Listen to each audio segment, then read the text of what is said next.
यावेळेस आपण परमेश्वराच्या वचनाकडे जाऊ आणि मी दोन शब्दाची प्रार्थना करते. धन्यवाद प्रभू गौरवशाली दप्पा, पुन्हा एक वार तुझ्या मंदिरात तू आम्हाला घेऊन आलास प्रभू. तुझ्या सिंहासनासमोर मला उभं केलेल्या सचूक काळ स्तुती करते प्रभू. डोक्याच्या केसापासून पायाच्या नखापर्यंत पूर्णपणे माझा ताबा तू घे. माझा जीव प्रार्थना शरीर तुझ्या हाती समर्पित करते. माझे विचार, माझे शब्द तुझ्या हाती समर्पित करते प्रभू. प्रभू येशू ख्रिस्ताच्या पवित्र रक्ताचं सिंचन माझ्या भोवती तू कर प्रिय परमेश्वर दप्पा. आणि माझे नको तुझे शब्द माझ्या मुखातून निघू दे प्रिय परमेश्वर दप्पा. पवित्र आत्म्याच्या सामर्थ्याने मला तू चालव प्रिय परमेश्वर. धन्यवाद तुझ्या नावाला देते प्रभू. आणि प्रभू आजचं वचन तुझ्या हाती समर्पित करते. येशू ख्रिस्ताच्या प्रिय नावाने प्रार्थना मागते म्हणतो आमेन. मी नेहमी प्रश्न विचारते ना, वचन सुरू करायच्या आधी आजचा विषय काय, फ्लायरवर कोणतं वचन छापलंय. पण मी ते प्रश्न ह्याच्यासाठी विचारते so that you can be awake and active. कारण तुम्ही दोन सभा अटेंड करत आहात ना, सकाळपासून 11 वाजल्यापासून तुम्ही या ठिकाणी आहात. आणि आज तर काय मस्त बिर्याणी खाल्लेली आहे ना, मग तर काय विचारायलाच नको. मग प्रश्न विचारले की काय होतं, तुम्ही थोडंसं मेंटली तुमच्या बुद्धीला ती चालना मिळेल आणि तुम्ही ऍक्टिव्ह राहता उत्तर देण्यासाठी. त्यामुळे मी हे प्रश्न विचारते. तर बायबलमध्ये देवाचे वेगवेगळे नावं आहेत ना, यहावे, जेहोवा, नेम्स ऑफ गॉड ना, आपण जे प्रिसेप्ट मध्ये देखील शिकत आहोत. जसं यहावे इर्रे, जेहोवा जायरा, त्याचा काय अर्थ आहे? द लॉर्ड विल प्रोव्हाइड ना, पुरवठा करणारा परमेश्वर. यहावे इर्रे, जेहोवा जायरा, याचा अर्थ आहे the Lord will provide. Yahweh Rapha, Jehovah Rapha, आरोग्य देणारा. The God who heals. आजचा आपला विषय काय? देव आमच्या बरोबर आहे. God is with us. आता मी तुम्हाला रिव्हर्स प्रश्न विचारते. आधी प्रश्न विचारला की हे देवाचं नाव आहे, त्याचा अर्थ काय? आता आपल्याकडे अर्थ आहे, त्या अर्थाचं देवाचं नाव काय? Very good, Emmanuel. आणि मुद्दा मी ते वचन फ्लायरवर छापलेलं नाहीये, कारण मला प्रश्न विचारायचा होता. आणि आपल्या सर्वांना माहिती आहे की दोन वचनं आपण पटकन ह्यावेळेस बघू. एक जण काढेल यशया 7:14 आणि एक जण मत्तै 1:23. God with us, Emmanuel. Emmanuel इस नाम का अर्थ है परमेश्वर हमारे साथ है. God is with us. हमारे बीच में सिस्टर निधि है, जिनको मराठी नहीं समझता तो मैं थोड़ा हिंदी इंग्लिश मराठी मिक्स करके बोलूंगी ताकि उनको समझ में आए. ठीक है. यशया 7:14, मत्तै 1:23. कोणाला सापडलं पटकन आपण वाचू जोरात मोठ्या आवाजात. यास्तव प्रभू स्वतः तुम्हास चिन्ह देत आहे. पहा, कुमारी गर्भवती होऊन पुत्र प्रसवेल व त्याचे नाव इमॅन्युएल, आमच्या सान्निध्य देव असे ठेव. हे तुम्ही कोणतं असं यशया 7:14. आमच्या सानिध्य देव, इमॅन्युएल. मत्तै 1:23. पहा, कुमारी गर्भवती होईल व तिला पुत्र होईल आणि त्याला इमॅन्युएल हे नाव देतील. या नावाचा अर्थ आमच्या बरोबर देव. आमच्या बरोबर देव. जुन्या करारामध्येच ते नाव ठरवलं होतं आणि जुन्या करारातल्या लोकात पण देव, लोकांच्या बरोबर पण देव होता. आणि त्याच वेळेस येशू ख्रिस्ताचं नाव ठरवण्यात आलं होतं की त्याचं नाव इमॅन्युएल ठेवण्यात येईल, आमच्या सानिध्य देव. आणि मत्तैमध्ये ज्यावेळेस गैब्रिएल देवदूत जब मरियम के पास आया तो उसने मरियम को कहा कि उसको क्या कहेंगे? इमैनुअल कहेंगे, मतलब परमेश्वर हमारे साथ है. गॉड इज विथ अस. पुराने नियम में अलग अलग तरीके से परमेश्वर की उपस्थिति जो थी वो लोगों के साथ थी ना. जुन्या करारामध्ये वेगवेगळ्या प्रकारे देवाची उपस्थिती लोकांबरोबर होती. आपण पटकन वचन पाहू ते. एक जण काढेल निर्गम 13:21 आणि एक जण काढेल निर्गम 25:22 आणि एक जण काढेल यहोशुआ 6:4. निर्गम 13:21, निर्गम 25:22, यहोशुआ 6:4. पहिला आपण वाचू. 13:21. त्यांनी रात्रंदिवस चालावे म्हणून परमेश्वर दिवसा त्यांना मार्ग दाखवण्यासाठी मेघस्तंभातून आणि रात्री त्यांना उजेड देण्यासाठी अग्निस्तंभातून त्यांच्या पुढे चालत असे. कशी होती परमेश्वराची उपस्थिती? मेघस्तंभ आणि अग्निस्तंभ. इस्राएली लोगों के साथ परमेश्वर की उपस्थिति दिन रात थी.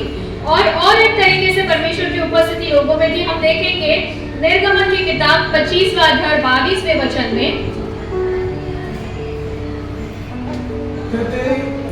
तुला मी भेटत जाईन आणि इस्रायल लोकांसाठी ज्या काही गोष्टी संबंधाने मी तुला आज्ञा देणार आहे त्या सर्वांविषयी मी दयासनावरून त्या साक्षपटाच्या कोशावरील दोन्ही करुबांमधून तुझ्याशी बोलत जाईल. हे कशाबद्दल बोललेलं आहे? एका ठिकाणी देव दिवसा अग्निस्तंभ, मेघस्तंभ आणि रात्री अग्निस्तंभ म्हणून इस्रायली लोकांबरोबर होता.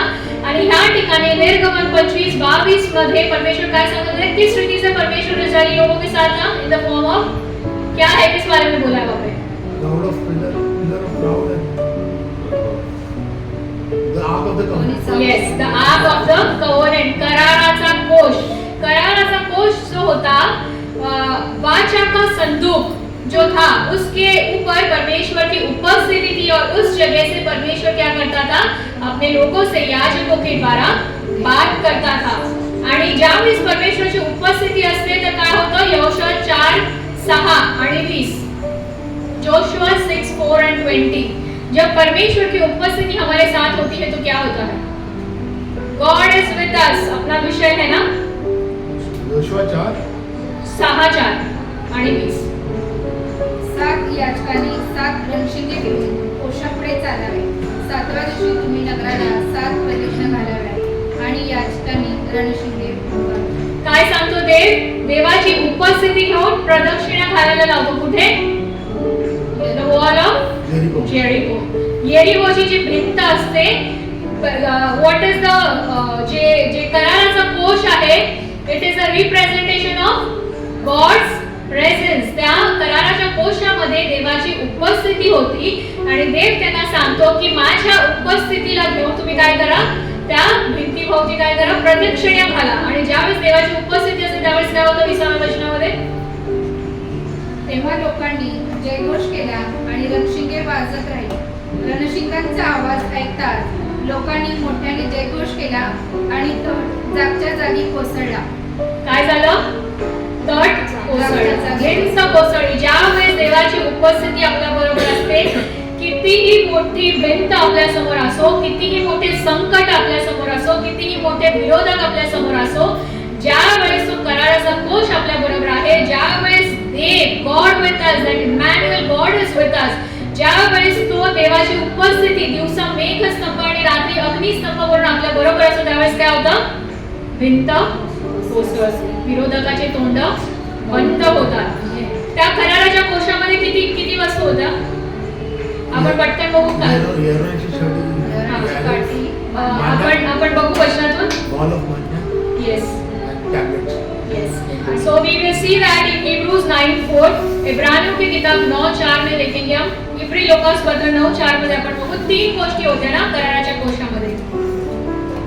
कराराचा कोश हा टाकला तर एक खूप मोठा विषय आहे आणि मला हवे ते वचन मी काल शोधत होते रात्री बसलेली आणि मी ती एवढी हरवली त्या गोष्टीमध्ये मला सकाळी 6 वाजले हे वचन तयार करता आणि बघू दे, जर देवाने मार्गदर्शन केलं तर तो आपण विषय कधीतरी घेऊ. कराराचा कोश खूप अभ्यास आहे त्याच्यामध्ये. 3 गोष्टी होत्या जसं मामाने सांगितलं, आपण वाचू ते वचनामध्ये. त्यात सोन्याचे दुपाटणे व सोन्याने चहूबाजूनी बनवलेला कराराचा कोश होता. या कोशात माना ठेवलेले सुवर्ण पात्र, कळ्या आलेली अरुणाची काठी व कराराच्या पाट्या होत्या. 3 गोष्टी होत्या त्या ठिकाणी. The golden pot that had the manna, Aaron's rod that budded and the tablets. या 3 गोष्टी होत्या ना. अरुणाची काठी होती, मान्ना होता आणि मोशेला जे देवाने लॉज दिले होते, जे नियम दिलेले होते त्याच्या त्या पाट्या होत्या. 3 ह्या आकड्याचा एक रेलेव्हन्स आहे ना, एक सिग्निफिकन्स आहे. प्रत्येक आकड्याचा एक सिग्निफिकन्स आहे ना बायबलमध्ये. जसं 7 पूर्णतेचा आकडा आहे. 3 आपण ज्यावेळेस विषय बद्दल बघितलं त्यावेळेस आपण बघितलं 3 जगिकरित्या काय? 3 ठिकाणा काम बिघाडा. पण एका दृष्टीने बिब्लिकली जर बघायला गेले तर 3 हे प्रतीक त्रैक्याचं पण आहे ना, ट्रिनिटी. पिता, पुत्र आणि पवित्र आत्मा. ज्यावेळेस पिता, पुत्र, पवित्र आत्मा एक होऊन कार्य करतं तेव्हा कोणाचं काम बिघडतं? 3 ठिकाणा काम बिघाडा, सैतानाचं काम बिघडतं त्या ठिकाणी. कराराच्या कोशामध्ये 3 गोष्टी होत्या. 3 हा आकडा त्रैक्याचं प्रतीक आहे, पिता, पुत्र आणि पवित्र आत्मा. त्याच प्रकारे येशू ख्रिस्त कितव्या दिवशी उठला? तिसऱ्या दिवशी ना. 3 दिवस कबरेमध्ये येशू ख्रिस्त राहिला, तिसऱ्या दिवशी पुन्हा उठला. योना किती दिवस माशाच्या पोटात राहिला? 3 दिवस. दिवस राहिला. त्याच प्रकारे देवाने ज्यावेळेस मी सेवेची सुरुवात केली आणि मी भरपूर असे मेंटर्स करून मेंटरिंग घेत होती, त्यांची सल्ला घेत होती जे लीडर्स आहेत. आणि मला माझ्या एका दादाने सांगितलं की you should create a backup of the prayer ना, कारण देवाची सेवा करणं हे सोपं नाही आहे. आणि देवाने मला पाचारण केलं की 3 जणांबरोबर मी प्रार्थना चालू करावी. आणि खरोखर त्या प्रार्थनेमुळे मला ते बळ मिळत आहे, प्रार्थनेचं उत्तर देव देत आहे. आणि 3 जणांबरोबर मी मध्यस्थीची प्रार्थना चालू केलेली आहे, 3 जणांबरोबर मी साखळी प्रार्थना चालू केलेली आहे. आणि खरोखर त्या ठिकाणी देवाची उपस्थिती आहे आणि देव प्रार्थना ऐकतो ना. देव आपल्या बरोबर आहे. गॉड इज विथ अस. याचे अनेक अभिवचन, बहुत सारे प्रॉमिसेस के द्वारा परमेश्वर हमको बताता है कि वो हमारे साथ है.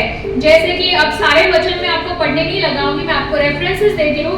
जैसे इब्रानियों की किताब 13:5, इब्री लोकास पत्र 13वा अध्याय 5व्या वचनामध्ये देव आवाज म्हणतो की मी तुला कधीही टाकणार नाही व सोडणार नाही. I will never sick you not forsake you. देवाचं वचन सांगतं. त्याच प्रकारे यहोशुआ 1:9 मध्ये देवाचं वचन सांगतं तू जाशील तिकडे मी तुझा देव तुझ्या बरोबर असेल. God will be with you wherever you go. त्याच्यानंतर यशाया 49:15, आयझाया 49:15 मध्ये त्याचं वचन सांगतं की a woman can forget a nursing child. आई त्याच्या तान्ह्या बाळाला विसरू शकते, पण परमेश्वर आपल्याला कधीही विसरणार नाही. त्याच प्रकारे आजचे स्तोत्र पाठ आपण वाचलं ना, स्तोत्र संहिता जे वाचलं 46:7 शेवटचं वचन त्यात काय म्हणतात, त्याचं वचन काय सांगतं, the Lord of host is with us. सेनाधीश परमेश्वर आमच्या बरोबर आहे. आणि रोम 8:31 मध्ये त्याचं वचन सांगतं if God is for us who can be against us. देव जर आपल्याला अनुकूल आहे तर आपल्याला प्रतिकूल कोण असणार. ह्या ठिकाणी what is important is who is against us is not important. What is important is if God is with us. आपला विषय काय, God is with us. तर आपल्या विरोधामध्ये कोण आहे ते महत्वाचं नाहीये, पण देव आपल्या बरोबर आहे का हे महत्वाचं आहे. ह्या सर्व वचनाच्या अनेक अशी वचन आहेत ज्याच्यामध्ये देवाने आपल्याला अभिवचन दिलेलं आहे की तो आपल्या बरोबर आहे.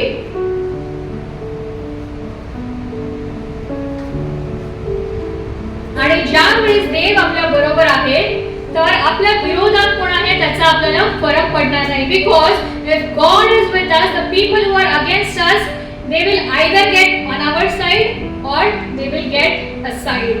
जर देव आपल्या बरोबर आहे तर आपल्या विरोधात जे आहे ते आयदर आपल्या बाजूने होतील किंवा बाजू सोडून निघून जातील, कारण देवाची उपस्थिती आपल्या बरोबर आहे. देवाची उपस्थिती आपल्या बरोबर असली तर काय होतं, भिंत कोसळतात. ज्या प्रकारे ती येरिहोची भिंत त्या ठिकाणी कोसळली ना. पण इतके सारे वचन अभिवचन देवाने आपल्याला दिलेले आहेत की तो आपल्या बरोबर आहे. पण God has given so many promises, पण तरीही ज्यावेळेस संकट येतात आपला तो विश्वास खंबीर राहतो का की परमेश्वर आपल्या बरोबर आहे ना. एक छोटीशी गोष्ट मी तुम्हाला या ठिकाणी सांगते की तुम्ही ऐकली असेल कदाचित. एक व्यक्ती जो है तो एक मोटा वाळवंट है, एक इंसान एक पूरा रेगिस्तान पार करके जाता है और थक हार के पीछे मुड़ के देखता है तो उसको 2 कदमों के निशान दिखाई देते ना, फुटप्रिंट्स त्याला दिसतात 2 पायाचे. आणि तो देवाला म्हणतो की देवा बघ मी एवढा वाळवंट पार करून आलो, कुठे होतास तू, इथे फक्त 2 पावलांचे माझ्या पावलांचे निशान दिसत आहे. परमेश्वर मुस्कुराता है और कहता है कि बेटे वो तेरे कदमों के निशान नहीं है, वो मेरे कदमों के निशान है. तू ते वाळवंट पार करून आलास, पण त्या वाळवंटाच्या ते चटके तुझ्या पायाला लागू नये म्हणून मी काय केलं, तुला माझ्या हातात झेलून धरलं होतं. तर आज आपल्याला वाळवंट पार करायचं. देवाने कुठेही तुम्हाला म्हटलं नाही की तुम्ही ख्रिस्ताचा स्वीकार केला किंवा देवाची उपस्थिती तुमच्यावर असली तर तुमच्या आयुष्यात संकट येणार नाही असं कुठेच म्हटलेलं नाहीये. पण इतके सारे अभिवचन त्यांनी आपल्याला दिलेले आहे की त्याची उपस्थिती आपल्या बरोबर आहे, तो आपल्याला कधीही सोडणार नाही व टाकणार नाही. स्तोत्र संहिता 23:4 ना. आपण आपल्याला पोपटासारखं तोंड पाठ आहे मृत्यू छायेच्या दरीतून मी जात असलो तरी कसल्या अरिष्टास पिणार नाही ना. मृत्यू छायेची दरी, देव म्हणतो का मृत्यू छायेच्या दरीतून तुम्हाला जायला नाही लागणार. त्याचा अनुभव आपल्याला कधी येणार? मृत्यू छायेच्या दरीत देखील देव आहे याचा अनुभव आपल्याला कधी येणार? जेव्हा आपल्याला त्या मृत्यू छायेच्या दरीतून जावं लागणार, त्यावेळेस आपल्याला तो अनुभव येईल की तू माझ्या बरोबर त्या ठिकाणी आहेस है ना. तर त्या मृत्यू छायेच्या दरीतून, मृत्यू छायेची दरी तर खूप लांबची गोष्ट आहे. एक साधासा अपघात झाला तर परमेश्वर कुठे आहेस तू ना. आपला प्रश्नचिन्ह आपण देवावर उद्भवतो. पण ह्या ठिकाणी स्तोत्रकर्ता म्हणतो की मृत्यू छायेच्या दरीतून मी जात असलो तरी कसला अरिष्टास मिळणार नाही, कारण तू माझ बरोबर आहेस. Do we really believe this while walking through the valley of death, or do we question God for His presence? आपण खरोखर विश्वास ठेवतो का त्या मृत्यूच्या दरीतून जात असताना की परमेश्वराची उपस्थिती माझ्या बरोबर आहे? की त्या माणसासारखं आपण परमेश्वराला प्रश्न विचारतो, बघ मी मृत्यूच्या दरी पार करून आलो, एकटाच आलो, तू कुठे होतस ना. तो विश्वास आपल्याला असला पाहिजे की त्या मृत्यूच्या दरी मध्ये तो आपल्या बरोबर आहे.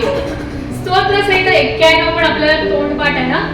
thousands may fall beside you, तुझ्या बाजूस शस्त्रवधी पडले, तुझ्या उजव्या हातास लक्षावधी पडले. नाही पडणार असं लिहिलंय का? नाही पडणार, नाही पडणार. पण काय होणार? ती तुला भिडणार नाही. कधी भिडणार नाही?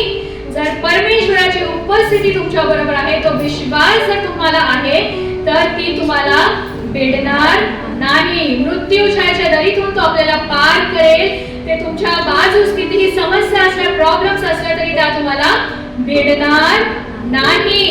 सिंहाचा सामना तुम्हाला करावा लागेल, पण परमेश्वर त्या सिंहाचं तोंड बंद करेल. सिंहाच्या गुहेमध्ये तुम्हाला जावं लागेल ना. But if the lion of Judah is with you, you don't have to fear the roaring lion. यहूदाचा सिंह जर तुमच्या बरोबर आहे तर त्या गर्जणाऱ्या सिंहाला तुम्हाला घाबरण्याची गरज नाही आहे ना. लोक येतील दोंडमार करायला ना, जसं त्या व्यभिचारी स्त्रीला दगडमार करायला लोक येतील. पण जर परमेश्वराची उपस्थिती तुमच्या बरोबर आहे तर ते आपल्या हातातील धोंड खाली टाकतील आणि आपल्या माना खाली घालून शर्मेनी परत निघून जातील. आमेन. आपण गाणी गायली ना ती, तारणारा मला कधी नाही सोडणार. हे वचन फक्त आपल्याला तोंडपाठ करण्यासाठीच आहे की आपण खरोखर त्याचा आत्मसात करतो आणि आपल्या संकटाच्या समयी आपण विश्वास ठेवतो का की खरोखर तो मला कधी नाही सोडणार. माझा तारणारा माझ्या बरोबर आहे, तो मला कधी नाही सोडणार. येशू आप रहेंगे साथ, हम कभी ना होंगे निराश. तरी निराशा येते ना. प्रभू म्हणतो मी तर आहेच तुझ्या बरोबर ना, तरी तू कशाला निराश होतो? मैं तेरे साथ हूँ ना. परत आपण ते गाणं गायला, प्रभू का आनंद है मेरी ताकद. युगाच्या समाप्तीपर्यंत तो आपल्या बरोबर आहे. सुरुवातीलाच आपण ते गीत वचन वाचलं ना मत्तेमध्ये. जोपर्यंत देवाची उपस्थिती इस्रायली लोकांबरोबर होती तोपर्यंत काय होत होतं? ते सगळे युद्ध जिंकत होते. ते कॉन्करिंग देअर एनिमीज. ज्यावेळी जोपर्यंत तो कराराचा कोश, ते म्हणजेच देवाची उपस्थिती इस्रायली लोकांबरोबर होती तोपर्यंत ते काय करत होते? त्यांना विजय मिळत होता. ज्यावेळेस देवाची उपस्थिती तुमच्या बरोबर असेल, तुम्ही त्या मृत्यूच्या दरीला पार कराल. तुमच्या बाजूस शस्त्रवादी पडले, उजव्या हातात लक्षावधी पडले तरी तो तुम्हाला भेटणार नाही. परमेश्वराची उपस्थिती जर तुमच्या बरोबर आहे तर ते सिंहाचे तोंड तो बंद करेल. परमेश्वराची उपस्थिती जर तुमच्या बरोबर आहे तर तुम्हाला तोंडमार करायला आलेले लोक काय करतील? ते धोंडे खाली टाकून शर्मेने परत जातील. मग ह्या ठिकाणी देवाची उपस्थिती आपल्या बरोबर आहे याचा एव्हिडन्स काय आहे? आपण म्हणतो ना की माझा विश्वास आहे. देवाने आपल्याला अभिवचन दिलेलं आहे, माझा विश्वास आहे की देवाची उपस्थिती माझ्या बरोबर आहे. But it should be evident, right? त्याचं काहीतरी एव्हिडन्स आपल्याला पाहिजे. जसं फिजिकल एव्हिडन्स, जसं कराराच्या कोशाच्या द्वारे किंवा रात्री मेघस्तंभाच्या द्वारे, अग्निस्तंभाच्या द्वारे एक काहीतरी हे होतं ना, image, something was there, tangible thing was there, की ज्याच्याने एव्हिडेंट होतं की देवाची उपस्थिती त्या ठिकाणी होती. आज जर आपल्या आयुष्यामध्ये आपण म्हणतो देवा देवाची उपस्थिती आहे, तर it will be evident through our growth. आज जर आपली उन्नती प्रगती होत आहे, आपल्या जीवनामध्ये जर सफलता आहे, एका स्तरावरून दुसऱ्या स्तरामध्ये आपल्या आत्मिक जीवनामध्ये, आपल्या पर्सनल लाईफ मध्ये जर आपली उन्नती प्रगती होत आहे, सफलता होत आहे, तर ह्याचं प्रतीक आहे की देवाची उपस्थिती आपल्या बरोबर आहे. आणि फळांच्या द्वारे ना आत्मिक फळं दिसतील, उन्नती दिसतील, फायनान्शियल ग्रोथ दिसेल, आपल्या कामाच्या ठिकाणी आपली प्रगती होईल, which is the evidence की परमेश्वराची उपस्थिती आपल्या बरोबर आहे. परंतु किंतु जर आपली वाढ खुंटली आहे, आपण आहे त्या ठिकाणीच आहोत, आपली काहीच उन्नती प्रगती होत नाही, आपल्या आयुष्यात काहीच सफलता येत नाही आहे, फायनान्शियली आर्थिकरित्या आपली ग्रोथ होत नाही, आपण फक्त वयाने आणि वजनाने वाढत आहोत आणि आपलं बहुगुणित होण्याच्या बदली आपण मायनस मध्ये जात आहोत. Instead of increasing we are decreasing. आपली प्रगती कुठेतरी खुंटलेली आहे, आपण आहे त्याच ठिकाणी आहे. हॅलो, आहात सगळे तुम्ही माझ्या बरोबर?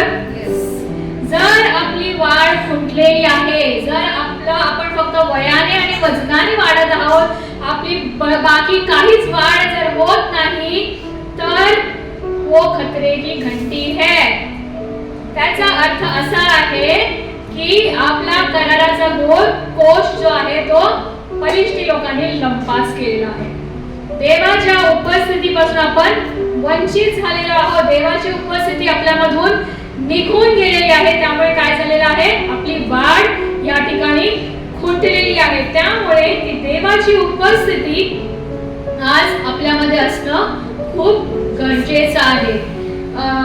माझ्या जीवनाचं प्रत्येक वेळेस मी उदाहरण देते ना, कारण देवाने मला प्रचाराची सेवा नाही केली, कुठल्याही सेवेला मी कमी लेखत नाही, पण असं म्हणतात ना, practice what you preach, but most of the time people don't practice what they preach.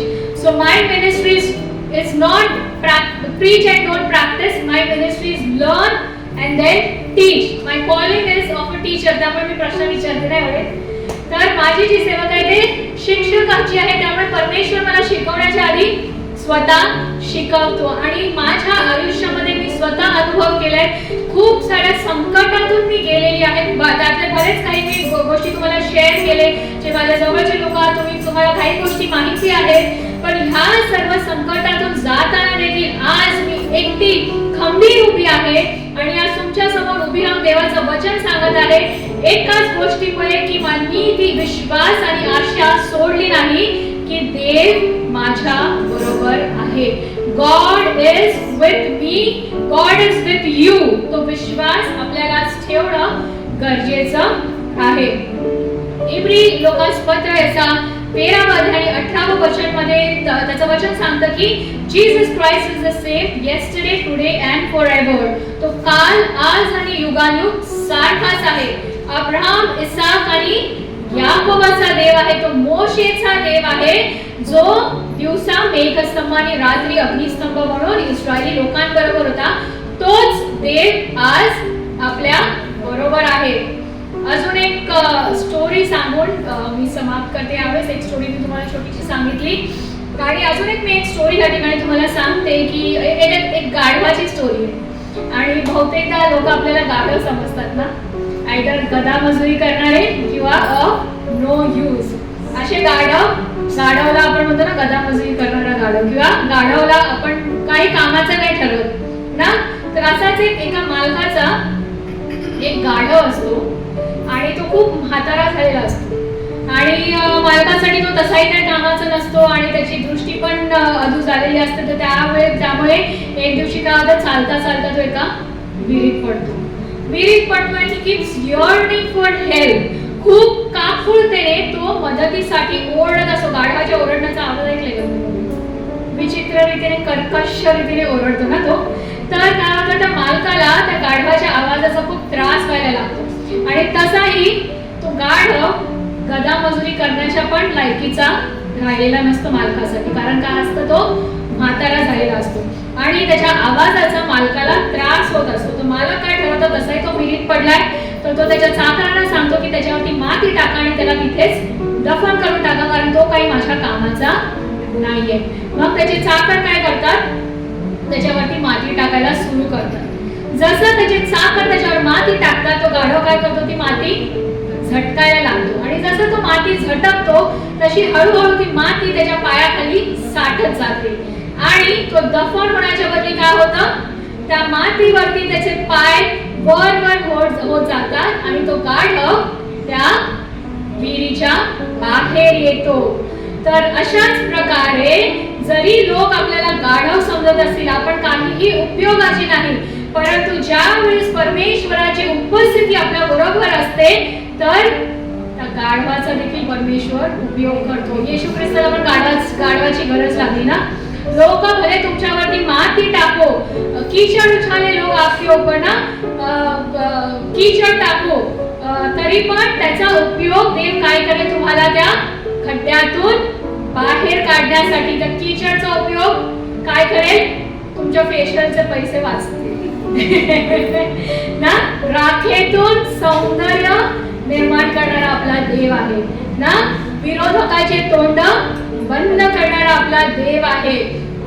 जर देवाची उपस्थिती आपल्यामध्ये आहे तर देव त्या गाढवाचा देखील उपयोग करेल आणि लोक जे तुम्हाला धोंड मार करायला आलेले आहेत त्यांना तो परत पाठवेल. लोक जे तुमच्यावरती माती टाकत आहेत, तुमच्याबद्दल वाईट रंगाळ बोलत आहेत, तुमच्या विरोधामध्ये बोलत आहेत, त्याचा उपयोग देखील परमेश्वर काय करेल, तुमच्या आशीर्वादासाठी आणि उन्नतीसाठी करेल. ती एक म्हण आहे ना मराठीमध्ये, देवतारी त्याला तोंड मारी. जर देवाची उपस्थिती तुमच्या बरोबर आहे तर मृत्यू छायेच्या दरीतून आपण जात असलो तरी मृत्यू आपल्याला हात लावणार नाही. सिंहाच्या गुहेतून देखील तो आपल्याला बाहेर काढेल. 7 पट तप्त्या अग्नीच्या भट्टीतून देखील आपल्या केसाला देखील तो धक्का लागू देणार नाही. परमेश्वर म्हणत नाही की तुमच्यावरती संकट येणार नाही, संकट येतील, पण जर परमेश्वराची उपस्थिती त्या ठिकाणी असेल तर या सर्व संकटातून आपण त्याला पार करू, कारण देवतारी त्याला तोंड मारी. त्याचप्रमाणे जसं आपण मत्ती 28:20 मध्ये वाचलं की युगाच्या समाप्तीपर्यंत तो आपल्या बरोबर आहे. आज आपल्याला हा विश्वास आहे का? आज आपल्याकडे हे एव्हिडन्स आहे का की त्याची उपस्थिती आपल्या बरोबर आहे, की आपला कराराचा कोश बलिष्ठी लोकांनी लंपास केला? याचा आपल्याला विचार करण्याची गरज आहे. ह्यावेळेस आपण आपल्या खाली लावू आणि परमेश्वराकडे प्रार्थना करू, त्याच्या उपस्थितीसाठी आपण मागू. आणि ज्या प्रकारे या ठिकाणी मोशे निर्गमन 33:15 मध्ये म्हणतो, जर तू माझ्या बरोबर येणार नाहीस तर मग आम्हाला या ठिकाणापासून पुढे नेऊ नकोस. मोशे काय म्हणतो, तुझी उपस्थिती आमच्या बरोबर असू दे आणि जर तू आमच्या बरोबर येणार नाहीस तर मग आम्हाला या ठिकाणापासून पुढे नेऊ नकोस. आपण ह्यावेळेस प्रार्थना करू आणि देवाची उपस्थिती आज नव्याने आपल्या जीवनामध्ये यावेळेस आपण मागू. धन्यवाद देते प्रिय परमेश्वर बाप्पा तुझ्या सुंदर अशा अभिवचनाबद्दल. प्रभू खरोखर प्रभू तू अनेक असे अभिवचन आम्हाला दिलेले आहेस की तू मला सोडणार नाहीस व टाकणार नाहीस. युगाच्या समाप्तीपर्यंत तू आमच्या बरोबर आहेस. एक आई आपल्या तान्ह्या बाळाला विसरू शकते पण तू आम्हाला कधीही विसरणार नाहीस प्रिय परमेश्वर बाप्पा. आणि खरोखर प्रभू तू सैन्याचा देव आमच्या बरोबर आहेस प्रिय परमेश्वर बाप्पा. आज नव्याने प्रभू तुझ्या उपस्थितीची मागणी आम्ही करतो प्रभू आणि तुझी उपस्थिती लोकांना प्रभू आमच्या जीवनातून दिसू दे प्रिय परमेश्वर बाप्पा. आणि जसा मोशे तुला म्हणतो प्रिय परमेश्वर बाप्पा, तू जर आमच्या बरोबर येणार नाहीस तर मग आम्हाला या ठिकाणापासून पुढे घेऊ नकोस प्रिय परमेश्वर बाप्पा. तू आमच्या बरोबर राहा प्रिय परमेश्वर बाप्पा, सदोदित राहा आणि आमचा विश्वास डळमळू देऊ नकोस प्रभू. त्या सिंहाच्या गुहेत असताना, त्या मृत्यूच्या दरीतून जात असताना ज्यावेळेस लोक आमच्यावर धोंडमार करायला येतात प्रभू, त्यावेळेस प्रभू आमचा विश्वास तू खंबीर ठेव प्रभू की तू आमच्या बरोबर आहेस. खरोखर प्रभू तू इमॅन्युअल देव आहेस. God is with us. Thank you Jesus, तू आमच्या बरोबर आहेस. त्याच्या नावाला धन्यवाद देते, तुझी स्तुती करते प्रिय परमेश्वर बाप्पा. आणि या सुंदरशा वचनावरच्या नावाला धन्यवाद दे. प्रार्थना तुझा एक पुत्र येशू ख्रिस्त माझा तारणार प्रभूच्या प्रिय नावाने म्हणून तू मान्य करत होता. परमेश्वर आपणास आशीर्वाद दे.